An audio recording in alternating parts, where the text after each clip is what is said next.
as I go to another part of the world, I figure as much I might as well cover why I really enjoyed Rota, Spain, and why there's 5 reasons you need to go there.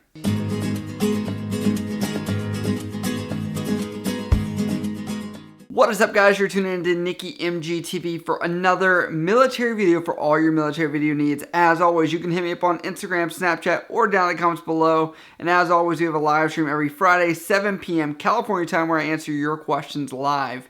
And we have a Patreon link down below where you can donate as little as $1 and help the channel grow and get some perks. So as I'm now going to Okinawa, as I mentioned in my last video, which you can see here, pretty much I wanted to reflect back because I look back at Rota, Spain, my second duty station, as this really good place that I went to. And I'm going to give you guys the 5 reasons as to why you guys should be stationed there. And I always get people that are telling me they're passing up Spain as one of the best hard locations to get to in your career, and I don't understand why.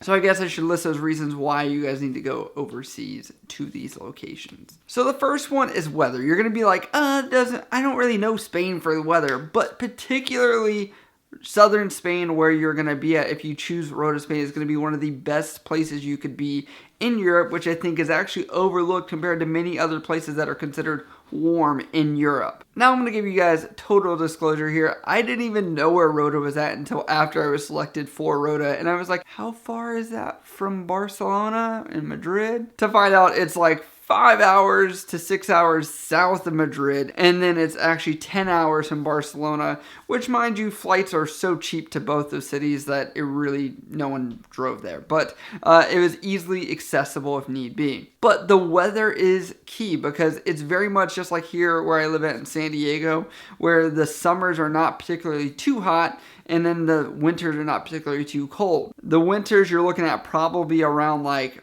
45 to 40 degrees at the colder end, and then as warm as like 90 to 95 in the summer. I didn't actually think about weather until after the fact, where I was like, oh, thank God I'm not somewhere super cold. Compared to most places in the world, you can't really complain. Also in Spain, everyone agreed on this, was that the sun would be out much longer than anywhere else I've ever lived in my life. So it would be like 10:30 and the sun's just going down in the summer at that point. So I really enjoyed that. Now, one thing that gets often overlooked as well is the fact that you're going to a much smaller community, and you're like, why does that even matter? But being in a small community of Americans in a foreign country actually is a big benefit, and it could be a big downfall, but I saw more benefits than negatives to this factor. That's because being in Rota, Spain, I was able to, if I needed help with anything, I was able to call somebody. I need someone to watch my dogs. I need someone to give me a ride to the base or whatever.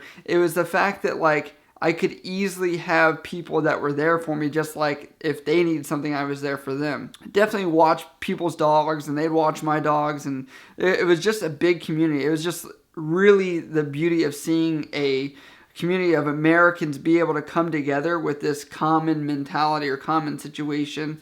And I feel like after that situation of being in Rota, Spain, I realized what real friendships are, I guess you could say, in the military, because being stateside, I don't enjoy stateside as much because it's not much community. You go to work, you go home, and what you do on your free time is you just do whatever you do.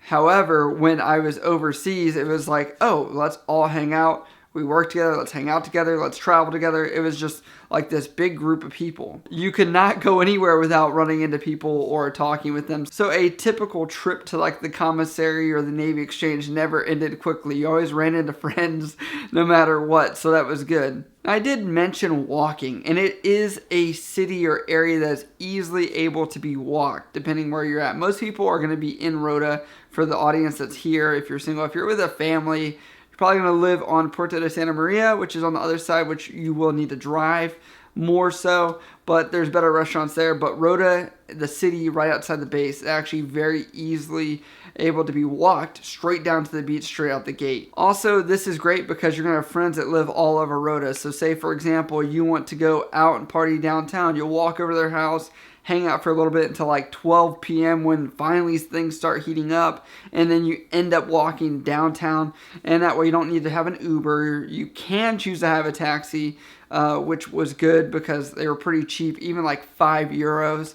And I would actually also use my moped, which was amazing. I could park anywhere. By the way, if you guys go over to Europe, you guys definitely need to get a moped. It was like the best, most fun experience I could ever say, except the winter was a little chilly, but the summer, that thing was clutch, man. I was able to park all over the place because parking was bad. Actually, a lot of the Europeans from the north actually come down, so that's why the moped was so much of an essential piece of my travel, because there was no parking. But it is the best time. Summertime with that hot weather, best time in Rota. You can't beat it. Now, I didn't think about this as being a plus until now I'm reflecting back and I'm about to head to a country where this is an issue. Is the language is easy to pick up. Many of us have spoken Spanish in high school or taken a little bit of entry-level Spanish, and some of the words are very similar because how they branch off, just like Portuguese, Spanish, English, they're very similar, and you can just kind of adjust or know a couple words and get by. A lot of Americans actually tend to know a couple of words to order off the menus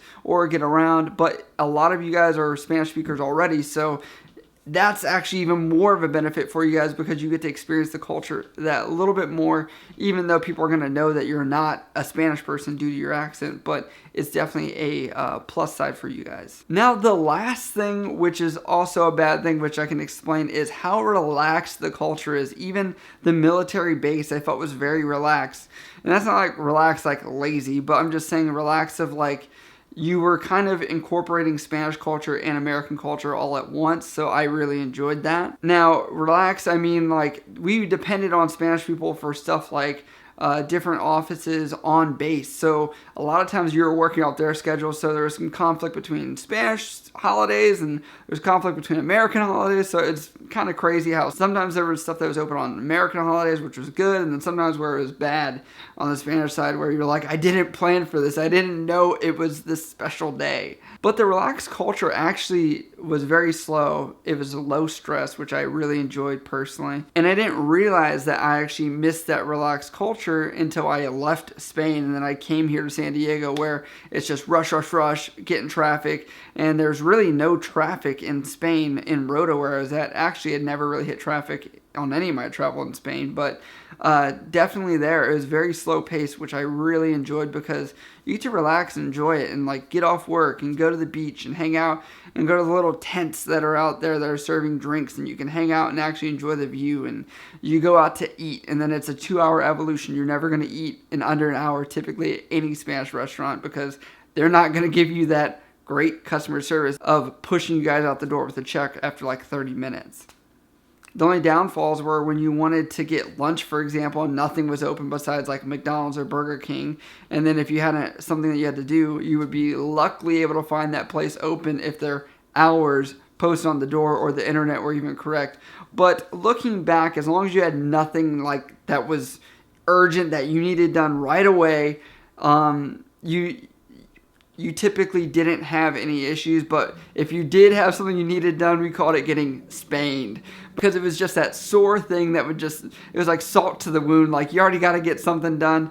But yes, definitely I will say this, you will appreciate the relaxed environment once you're there and even when you leave. So I hope that this insight on what it's like to be stationed in Rota, Spain, some of the benefits and perks of being there, generally overall that people will miss or appeal to being there, helped you guys out. So if you guys get the option to pick Rota, Spain, definitely do it. I suggest it. It's hands down one of the better duty stations that you guys could get. So as always, guys, if you guys have questions, hit me up on Instagram, Snapchat, or down in the comments below. And as always, we have a live stream every Friday, 7 p.m. California time, where I answer your questions live. And as always, you can donate as little as $1 down at the Patreon link down below and get a little extra. I appreciate it, guys. I love you guys. I'll see you next time.